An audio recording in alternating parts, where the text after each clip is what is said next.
Good morning, viewers all over the world.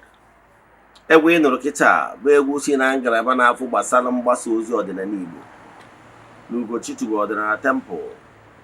A na-akpọ nkwa group led by me. Ọ bụrụ na ị like that egwu, go to Audio Mark, iTunes and rest of them. Get download onye bụ egwu. We have all the rights. For those of you that are seeing me today for the first time, call me Ogbuefi Eze-Ana, Ugochi Tubelu Oraifite. Abụ m onye isi nchụaja n'Ugochi Tubelu Ọdịnala Temple. Anyị na-agba afa miri emi lụkwazi ọrụ mmụọ dị iche iche. Abụkwazi m onye isi nchụaja na Ọdịnala Restoration Evangelical Mission. Bụrụkwazi onye mgbasa ozi ọdịnala Igbo. So you can call me a priest or Ọdịnala evangelist. I will answer. My mission is to help people live better life. N'ụbọchị taa, n'oge awa nke eziokwu, isiokwu anyị ji wee bịa, importance of feeding your spiritual forces. Importance of feeding your spiritual forces. Very necessary. So, but before we dive into today's lecture proper, important announcement. Don't forget, we are still in the month of December, and our monthly rituals for the month is still ongoing. You can join the monthly rituals anywhere you are all over the globe. Makanike Chukwuzurumbadi. All for Jambunienu Iputi here and liberation. We started this group rituals over 3 years now. We have lots of testimonies, believe in me. But as you all know, in our administration, we don't share testimonies on social media and even in Eze-Ana TV. You know why? It's not why we are here. Yes. But I can tell you, that is why I am Chuaja over 3 years still counting. So I'm only interested in join this church. Chat am na WhatsApp. Forward your 3 prayer requests. I get them out and I Chuaja and I go for the Kubu throughout the month. No show to Tua. I just go in my temple. Chuaja go for Kubu during the Soil all over the world. This is the friends of the temple, children of the temple, members of Ọdịnala Restoration Evangelical Mission, and our fans all over the world living in the Soil line. Machukudaja on daily basis. Now on the last day of this month, we visit the waters to offer sacrifices. Ihe ọrụ na-eri bụ ndị mmiri na mmiri. Jeje na-akpọ ọkalete chụọ aja ihe mmehie. Gbakọta na temple. Chuaja mme ihe ndị ọzọ to entities of powers na temple. Jee n'ebe nchụaja gbuo ebube ya sara aka nke yo nke dị n'aja. Ana tụrụ nwanne chụbụ aja maka na aja karịrị ọgwụ. Ọ bụrụ na ị dị interested isonye na aja anyị na-achụ ọnwa ọbụla, ihe ị ga-eme bụ chat me on WhatsApp. Make your token donation to the account number. WhatsApp number ị ga-eji nweta mbụ 0805 7837672. I repeat, 0805 7837672 or 08138243871. I repeat, 08138243871. Say Sunday so you know na ja enweta ihe onyonyo nchịkọta ya na their WhatsApp numbers only. As you all know, we don't share ihe ọrụ na social media. Ọ bụrụ ihe anyị dị maka ebe. Yes. Etu a ka o si wee dị. Inwekwa ajụjụ na nkụzi ije ka ịnụta ma ọ bụ na ịchọ ka agbara gị afa miri emi, chatkwa na the same number simple. Now let's proceed. Like I told you before, the topic of today is importance of feeding your spiritual forces. Now let's proceed. Today we're going to deal with your spiritual forces. I will mention your spiritual forces and explain it in a way you understand the work of your spiritual forces. Your spiritual forces includes and begins with your chi. Your ancestors, ndị ichie, ndị aka na-egede, ndị egede na ndị mbụ, ndị adịka ntana, ndị gboo, ndị ọkpụtọrọkpụ, ndị nna nna gị ha, mmụọ be nna gị, mmụọ ikwu mmiri, ikwu nne gị, ọ bụ mmiri ma ọ bụ alụsị.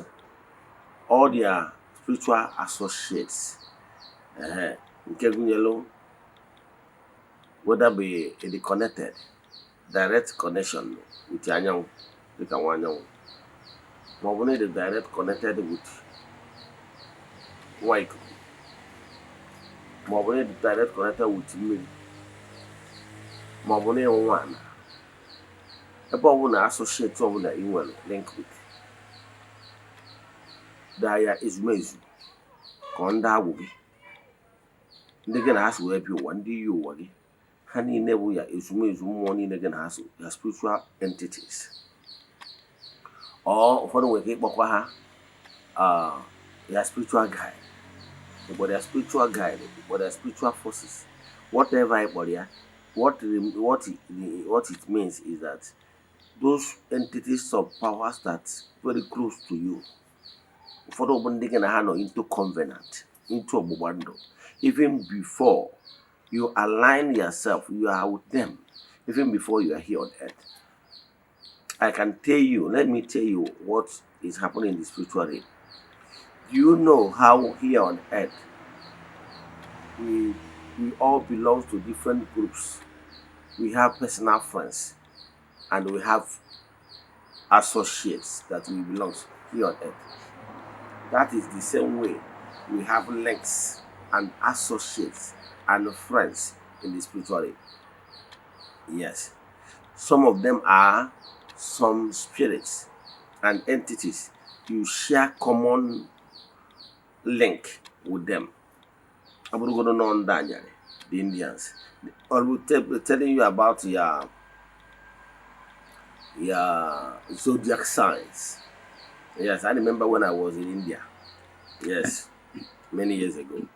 They normally do what their own consultation, even palmistry is part of their own consultation. Yes, Makana, they believe in zodiac signs. Zodiac signs bụ na n'onwere ndị amụrụ mgbe anyanwụ dị very, ma ọ bụ ọnwa dị so active, ma ọ kpakpando dị very active, and some other spiritual forces. Yes, and those people that you share the same associate with, there were so many things, character-wise, that they're gonna have share some certain similarities. There were only one other barrier character-wise. If you know what only make there were some certain things character-wise they're gonna have share the same zodiac signs.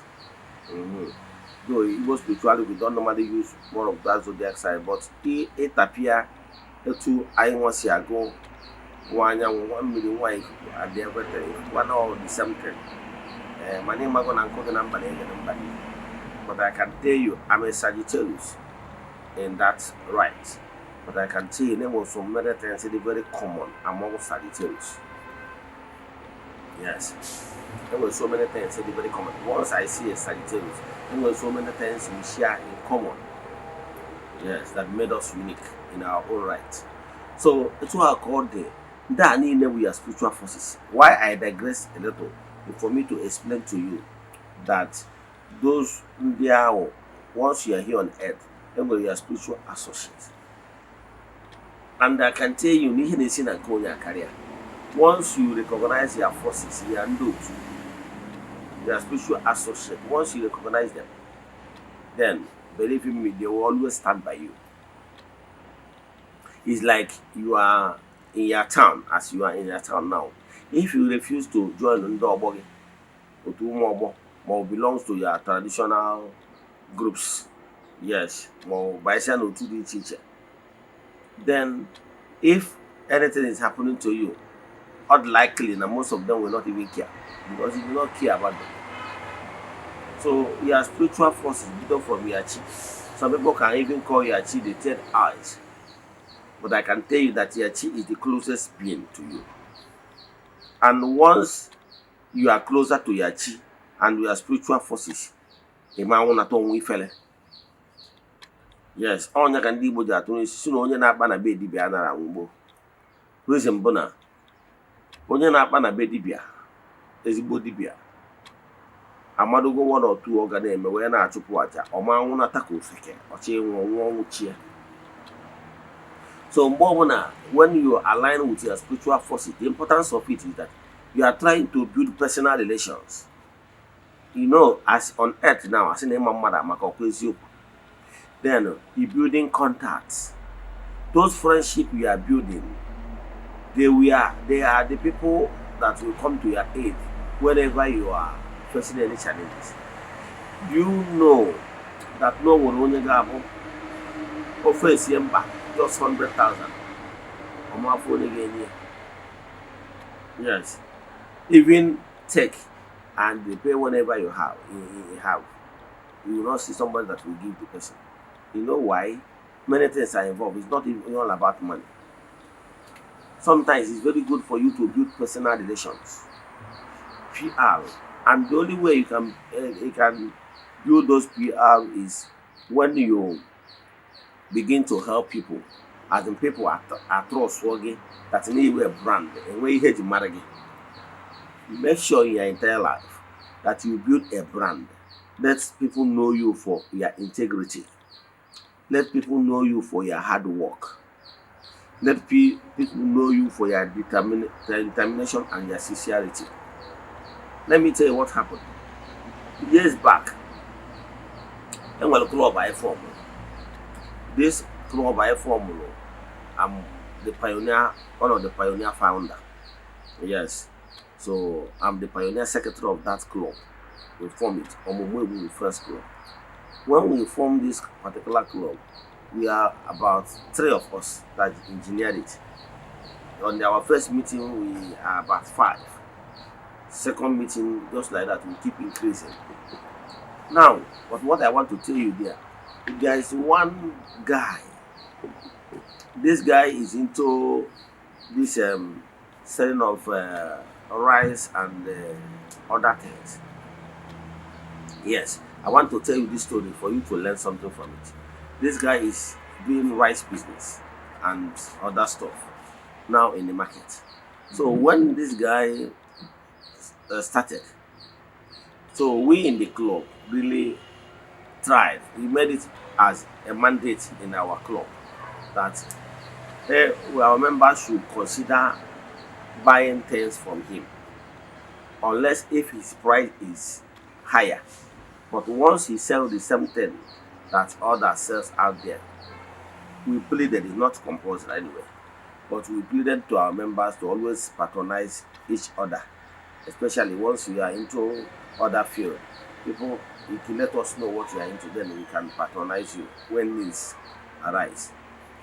This particular guy, I don't know why he chose to live his life that way. Well, this is a particular time he wanted to do traditional marriage. This guy, I don't know, maybe he want to impress the wife, or I don't know who he want to impress anyway. Because for me, I cannot go borrowing in order to do those things that what is not investment. Yes, it's condominium. if I borrow somewhere from one of my friends. Now, that is for you to throw party. You won't borrow it. It's not a good culture. But before you know it, this guy have already fused his trad. Few days to the traditional marriage, he came to me telling me that at this point in time that he had already fixed the date of his trad, that he's short of fund. I should give him some money. The money is a little bit big. So I immediately I said, okay, give me a kind of the same day. The same day. So for the fact that that particular day I've exhaust my app limit. So what I have to do, I went to a POS with my card, ATM card. I transferred that money to his account. He promised me that time the traditional marriage is like maybe few weeks. So he told me that after his the third, that he will give me back my money. You know, I said no problem, no interest, nothing, nothing, no collateral, nothing, nothing. Because I thought he was a honest and hustling guy. So I gave him this money after the traditional marriage, and I understand that even our clubs and so many other clubs that attended the trial, this guy raised billions of naira. But I'm sure how much the club gave to him. And the other artists, I know he belongs to two clubs that are well known to me. And those two clubs raised millions of naira. On that particular day, after the event, I went home, waited for this guy. 2 weeks, 3 weeks, 1 month, nothing. Yes. So at the stage, I begin to call him. What is happening? After some time, calling him like twice, he did not give as promise and fail. So I have to consult our chairman, and he was summoned. And at the end of the day, he paid me my money. But you know, when I was as explaining my ordeal with him, I found out that this guy borrowed money virtually from every club members. What he tell this person is not only for the trad, oh, sometimes for the business, this and that, this one. Within the space of 2 years, he have borrowed money to so many people. And his lifestyle, all this money was like he wasted almost all the money. Because he following the wrong people out there. So at the end of the day, to cut the whole story short, he wasted all the money. And not that he wasted all the money is the problem. The problem that his integrity is in shambles. Nobody could trust him again. At a stage, if you pressurize him too much, you go to another member, borrow money to pay you, don't Peter to pay for. And as we speak now, he's still owing some members huge amount of money. And now the guy is broke. Yes. Last time I asked of him, I was told that he have run out of money side, that he's in Lagos now. I don't know, hustling. So, but this particular guy has very opportunity to excel. But because of he did not build what he's supposed to build. If your forces want to bless you, that blessing might come from somebody. But the most important thing is that, do you recognize that? Do you recognize that they are forces? These your forces cannot throw money. Let me tell you one thing. That we are asking you to do your spiritual work, settle your spiritual forces, build personal relation with you more. Does not mean that after feeding your money will fall from heaven. No. Why we are asking you to build personal relation with you more, feed your spiritual forces, is for them to stand by you. For you to build that personal contact between you and your momo. And once you build that personal contact between you and your momo, what I'm advising you is to create time for personal relation. Time for personal relation. And this time for personal relation is when you will build this particular time for personal relations. If you build this time, you will always have time, because you have already built that personal relation with your momo. You will always have time to sit and communicate with your chi and their spiritual forces from time to time. And once you communicate with your chi and your spiritual and the forces that follows your chi, for the fact that you already built that bond, there is bond between you and your chi and your forces, it will be easier for you to always communicate with them from time to time. That is why I encourage you to always create time for your spiritual exercise. Let it be that there is a time set aside by you, for your spiritual communication, for spiritual exercise. And during that spiritual exercise, you'll be able to communicate with your chi and their forces. Yes, because you have already built that personal relations by always performing the rituals for your own side. By so doing, you have already built that personal relation. And by so doing, it will be easier for you to communicate with them. So always communicate with your forces. Tell them, praise them first, tell them what you need from them. Tell them that you have made up your mind to stand with them. Then ask them to assist you. And the only thing, the only assistance they will give you is to support you, give you moral support, and support you spiritual strength wise. Now, if you communicate with them, tell them that you have made up their mind to follow them. Ask them to bless the work of your hands. Then ask them,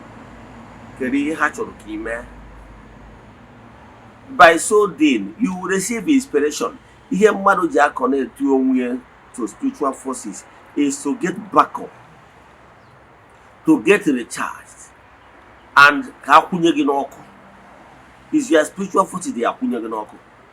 And ọkụ ha akwụnye gị bụ inye good idea, inye new ideas, inye gị vision, inye gị knowledge, inye gị inspiration of what you must be doing. Yes, the services you can be rendering based on what people want. And once you are rendering those services, then you put your price tag. Based on services you are rendering, you have the free will, the ability to set your price. Like example, every lawyer has what they call consultation fee. For a lawyer to give you a listening ear, most lawyers, senior lawyers, have consultation fee, the amount you are expected to pay. Then, so that the person will give you professional advice. So, if you have this knowledge to provide the needs, to provide services of exactly what people want, then you get paid. So what actually you need for your spiritual forces is one, protection, inspiration.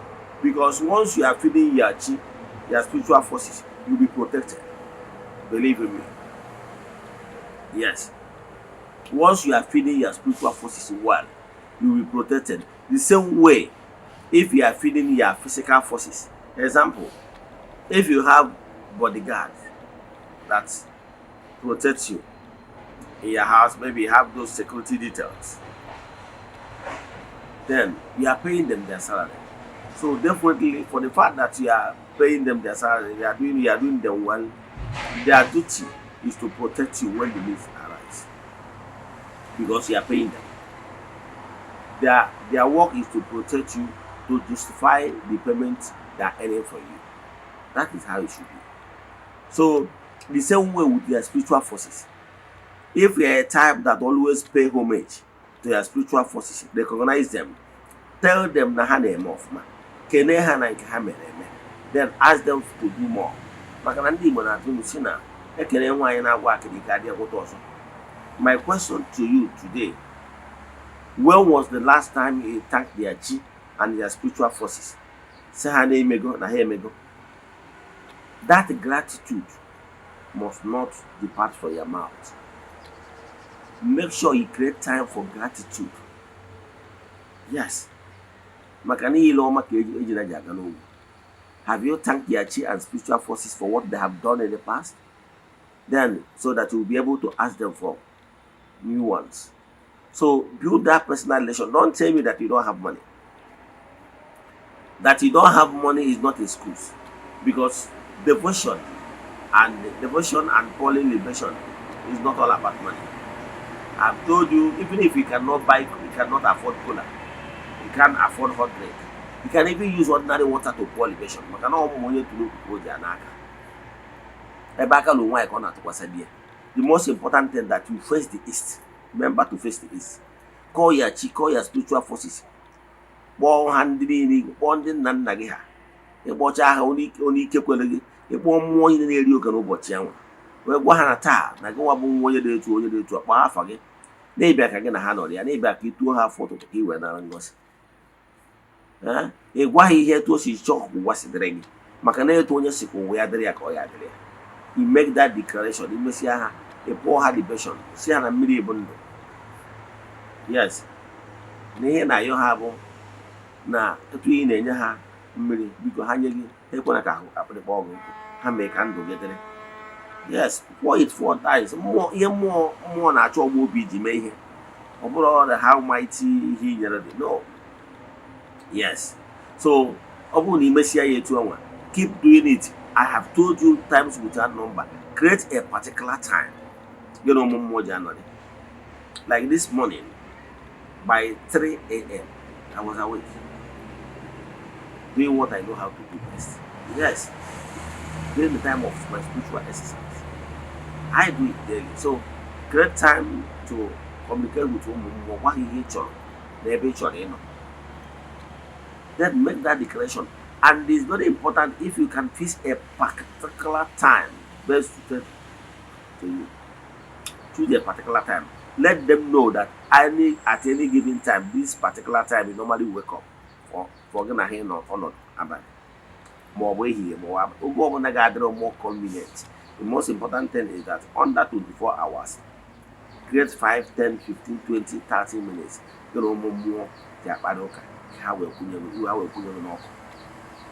all that time ka ga-enye gị inspiration ihe ị ga-eme ka ego wee bịa.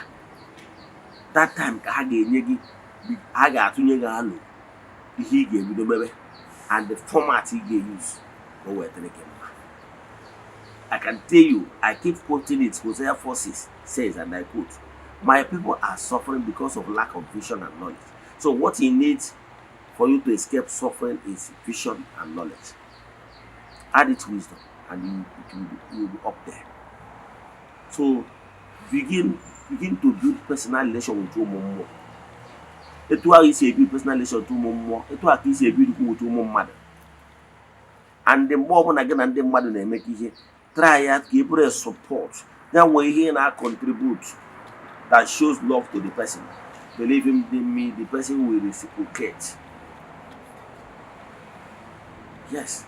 O nwere ọtụtụ ndị mmadụ ma afụgoro in life. But the way they encourage me, follow me, sometimes share my messages, gladdens my heart. Sometimes if I see in a way I can offer little support to them, I do. Because we lift ourselves by lifting others. We get encouraged by encouraging others. So one thing, and if any opportunity is given to you by any person, don't trade integrity. Anytime anybody gives you opportunity, because if you are sincerely following somebody honestly, the person will have this feeling that you are very sincere. Or somebody in the past, this person, anytime for you, sincere, no name pretense, no. I keep watching, but appearance, the person was like acting as honestly, but my mind keep telling me that this person is not actually sincere, and one day everything bapu. They now told me this is what they have been telling me all this while.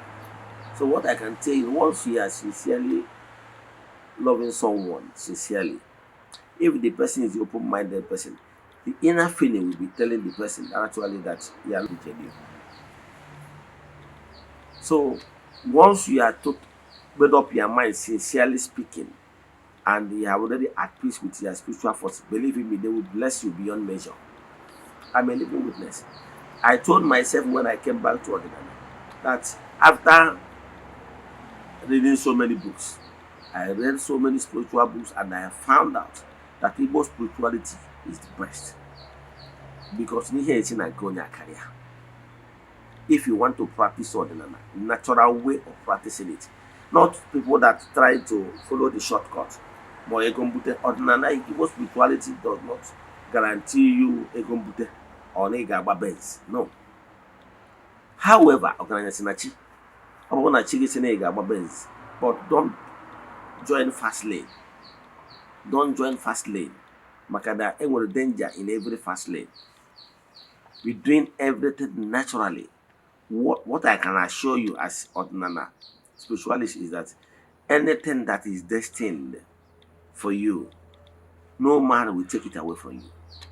And as long as you remain steadfast, whatever that is destined, that is your destiny, must surely come to you in abundance. That one I can assure you that. But what is not in your destiny, and you want to get it by fire, by force, my hands no there. You are putting yourself in danger. So learn today to be at peace with your chi. Let me give you an example. That person, some of you are afraid to go home this Xmas, end of the year. But I can tell you, that person are on a village in our jogu, imegidegi mo megidesi no no. Ihe melo will know hypnotize on try to hypnotize you guys. And the jekwa ajo mmụọ maybe chori aja ihe mme. Because you know enyeri actually aja ihe mme. Ajo mmụọ ya kweta ka oje nya bụ osi ajo mmadu na-edunye. Mana ime ihe batata osi ga-eju wee bịara mmezu. Because na gị nwa na onwe gị bụ ofeke. Maka na ọ bụrụ na gị nwa na onwe from your own side. N'ihi na-enyeju ụmụ mmụọ afọ, ụmụ mmụọ so gị na-achụkwara ha aja ihe mme. Ha gasị, this is our own. They will never allow external forces to harm you because ị na-emekwata ha. You know, they will never allow external forces to harm you because ị na-enyekwa ha. Because remember, ndị agha bịara ọrụ ọjọọ bụ aja ihe mme ọkụ ka egburu ha wee gwa ha ji alụ ọrụ dị etu a. Na ha arụchazi ọrụ dị etu a ka bịa kene ha. The same way ka ị nyekwara chi gị ọkụkọ chụkwara ya aja ihe mme wee ya chekwaba gị, chi gị ama ekwe ka ihe mee gị. Ịghọtara ya? Mana ọ mmadụ gbakudo chi ya azụ, ụmụ mmụọ anyị gbakudoro azụ. Ọ bụrụ na mmadụ chọọ iburu ala gị, ha sị agba nkịtị because they lose nothing. Ime ọkụ na hand, you don't even respect them. Ka mmadụ ofu a before mechie.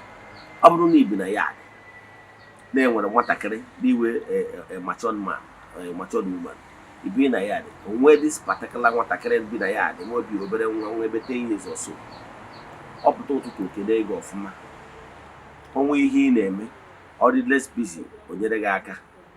Jụọ ụmụ nwere ihe enyediri aka, nwere aka ya enyere gị. Ịrụta mgbe anyị dị n'ụmụazị, mgbe ezi dị n'ụkwụ ụkwa, ma ụmụazị na-ekene okenye. O nwere ndị ọ na-agba ịfụ mpa mmadụ ka ọ na-anata etu anyị na-ekene ya.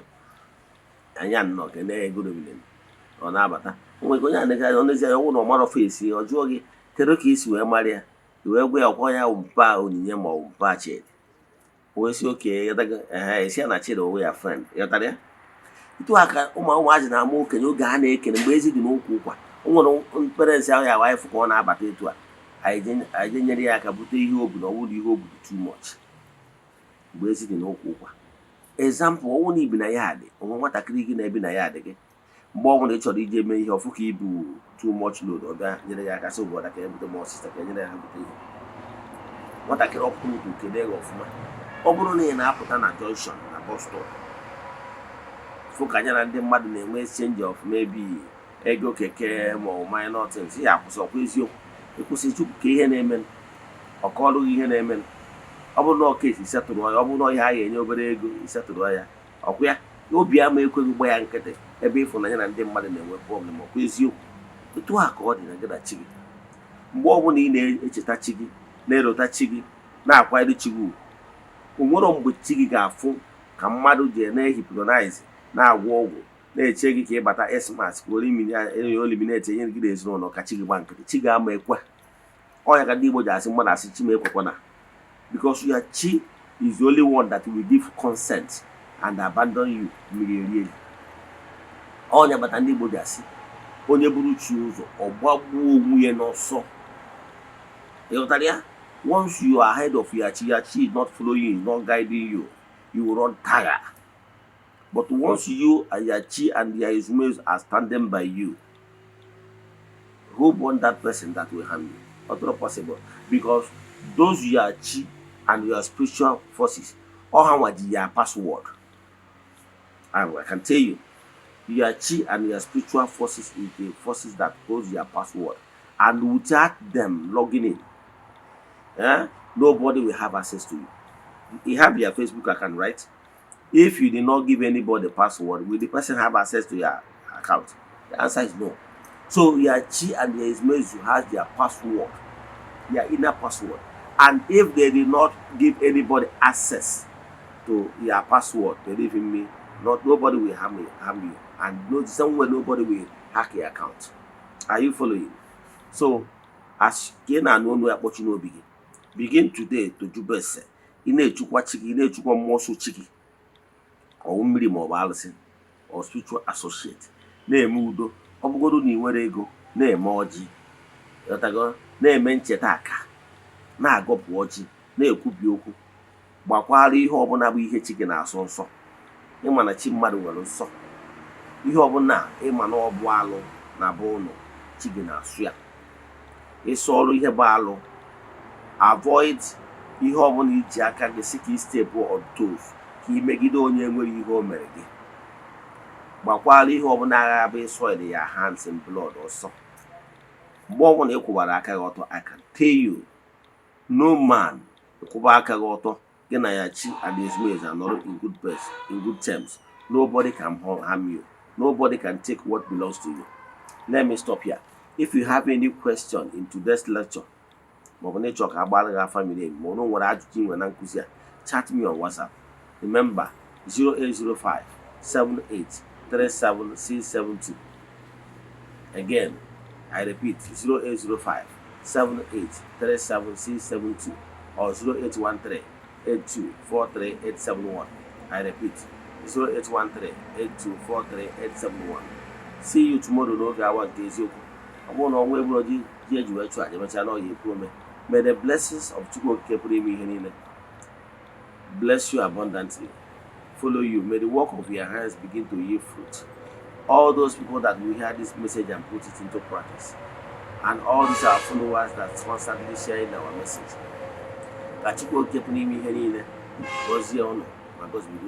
May you remain protected. May you be favored. May your destiny helper locate you. N'aha Chukwu Okike nke pụrụ ime ihe niile, onye ike niile si n'aka ya bịa. Ka emesịa nụ ka ọ dịkwa na echi niile n'oge awa nke eziokwu. Udo dịrị ọnụ.